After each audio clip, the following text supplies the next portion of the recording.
ପାଠ ନମ୍ବର 19 ହନୁର କଦଳୀ ଖିଆ। ହାତୀ ଓ ହନୁ ଭାରି ସାଙ୍ଗ।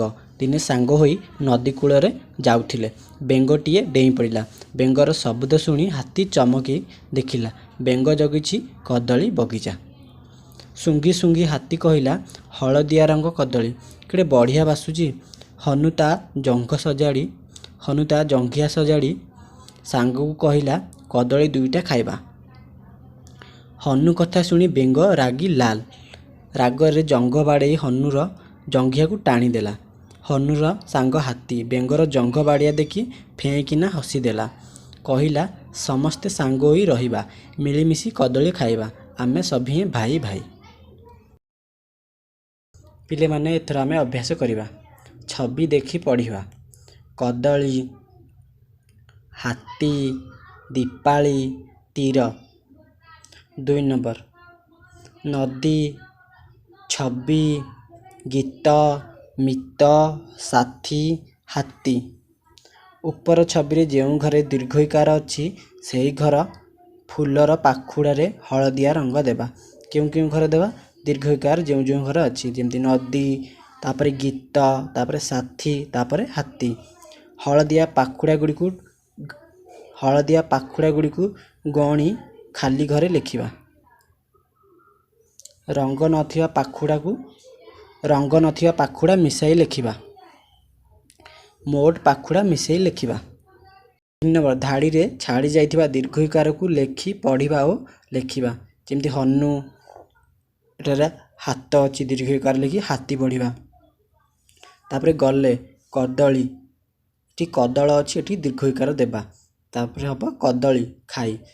ହନୁ ହାତୀ ଗଲେ କଦଳୀ ଖାଇ। ସେହିପରି 4 ନମ୍ବର ଛବି ସହିତ ପଢ଼ିବା। କ ପହିଲି ମା ନିଜ ଜଙ୍ଘ ବାଡ଼େଇ ଲଢ଼େଇକୁ ଡାକୁଛି।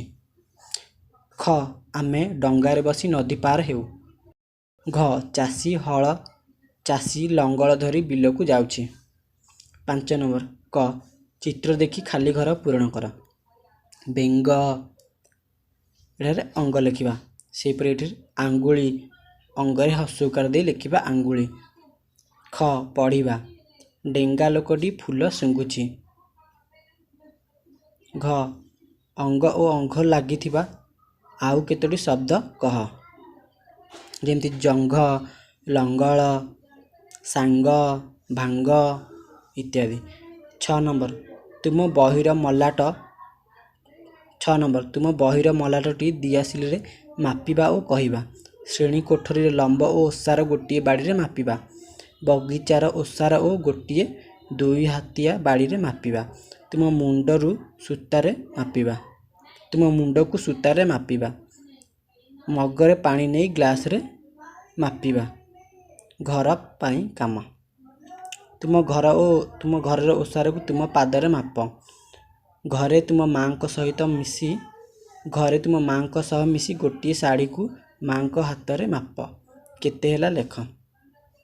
7 ନମ୍ବର ଆମକୁ ଯାହା ଖଟା ଲାଗେ ତାହାକୁ ପେନସିଲ ଗାରରେ ଓ ଯାହା ମିଠା ଲାଗେ ତାକୁ କଲମ ଗାରରେ ଜିଭ ସହିତ ଯୋଡ଼ିବା। ତ ଆମକୁ ମିଠା କ'ଣ କ'ଣ ଲାଗେ? ଆଖୁ, କଦଳୀ, ଲିଚି, କମଳା। ଆମ୍ବ ବି ପାଚିଲା ଆମ୍ବ ମିଠା ଲାଗେ। ସେପରି ଖଟା କ'ଣ କ'ଣ ଲାଗେ? କରମଙ୍ଗା ଖଟା ଲାଗେ, କଞ୍ଚା ଆମ୍ବ ମଧ୍ୟ ଖଟା ଲାଗେ ଏବଂ ତେନ୍ତୁଳି ମଧ୍ୟ ଖଟା ଲାଗେ।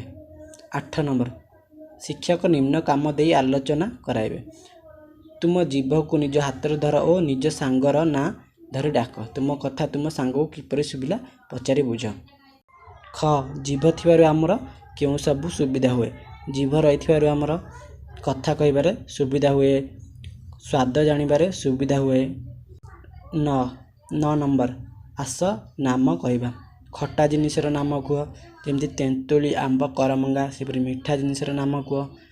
କଦଳୀ, ଆଖୁ, କମଳା। ପିତା ଜିନିଷର ନାମ କୁହ। କଲରା, ନିମ ପିତା। ରାଗ ଲାଗୁଥିବା ଜିନିଷ ତ ପିଲାମାନେ ଏଇଟା ତ ମସଲା ଜିନିଷ ହେଇପାରେ।